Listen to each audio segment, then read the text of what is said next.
Hello বন্ধুরা, আশা করি তোমরা সবাই ভালো আছো। আজ চলে এসেছি তোমাদেরকে ইঁচড় কারি করে দেখাবো। দেখো ইঁচড়ের রেসিপি, দেখো কিভাবে বানাচ্ছি। হাতে একটু তেল লাগিয়ে ইঁচড়টাকে কেটে নিয়েছি যাতে আঠা না লাগে। 4টে আলু নিয়েছি আর ইঁচড়গুলোকে কেটে নিয়েছি। এবার একটা সিটি দিয়ে নেব। ইঁচড়গুলোকে কুকারের মধ্যে দিয়ে দিচ্ছি। এরপর লাগিয়ে একটা সিটি দিয়ে নিচ্ছি। দেখো বন্ধুরা, ইঁচড়টা সেদ্ধ হয়ে গিয়েছে। এবার আমি খুলে নিচ্ছি, জলটা ঝরিয়ে নেব।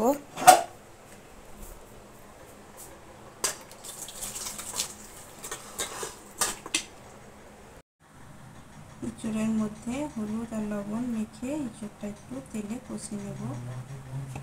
দেখো হলুদ দিয়ে দিলাম,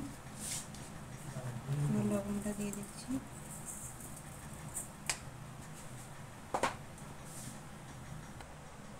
কড়াইটা তেতে এসেছে, তেল দিয়ে দিলাম কড়াইয়ের মধ্যে।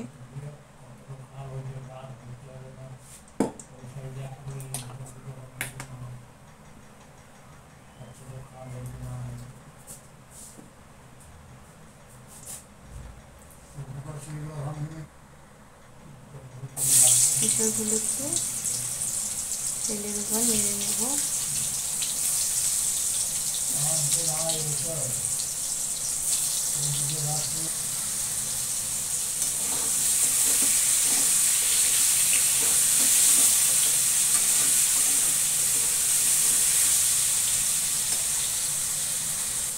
দেখো ইঁচড়গুলো ফ্রাই হয়ে এসেছে। এবার তুলে নিচ্ছি ইঁচড়গুলোকে। ইঁচড়টা ফ্রাই করে নিয়েছি। এবার তেলটা তেতে এসেছে, তেলের মধ্যে ফোড়ন দিয়ে দেবো। তেলে অল্প 5 ফোড়ন দিয়ে দিচ্ছি। তারপর কী কী উপকরণ নিয়েছি দেখো। এটা আদা রসুন পেস্ট, এটা পেঁয়াজ, এটা মেথি পাতা, এটা জিরে গুঁড়ো। এরপর পেঁয়াজগুলো দিয়ে দিলাম।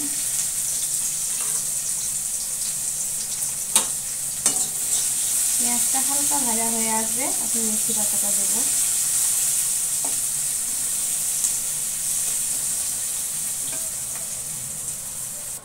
পেঁয়াজটা ফ্রাই হয়ে এসেছে, মেথি পাতাটা দিয়ে দিলাম এর মধ্যে।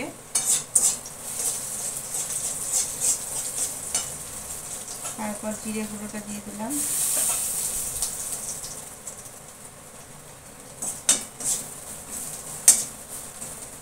তারপর একটু আদা রসুন পেস্ট দিয়ে দেবো।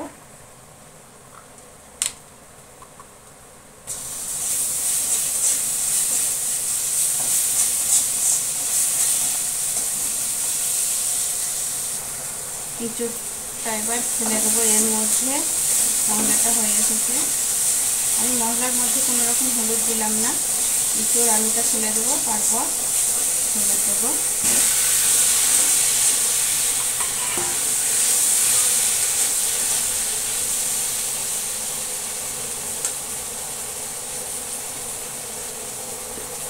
এর মধ্যে পরিমাণ মতো হলুদ দিয়ে দিলাম।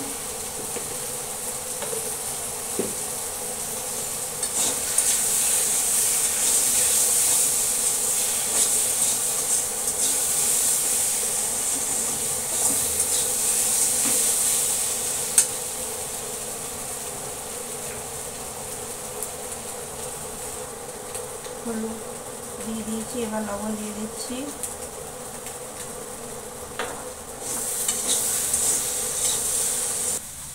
লবণটা দিয়ে একটু নাড়াচাড়া করে জল দিয়ে দিচ্ছি।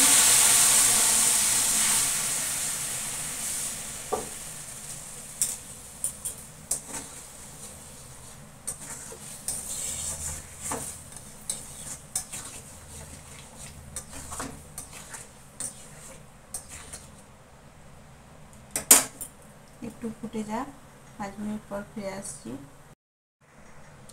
ইঁচড় কারি হয়ে গিয়েছে, দেখো ইঁচড়ের তরকারি হয়ে গিয়েছে। আমার ভিডিও ভালো লাগলে লাইক কমেন্ট শেয়ার করো। বেল আইকনে টিপে দিয়ে আমার পাশে থেকো, সাবস্ক্রাইব করো। আবার পরের ভিডিওতে দেখা হবে।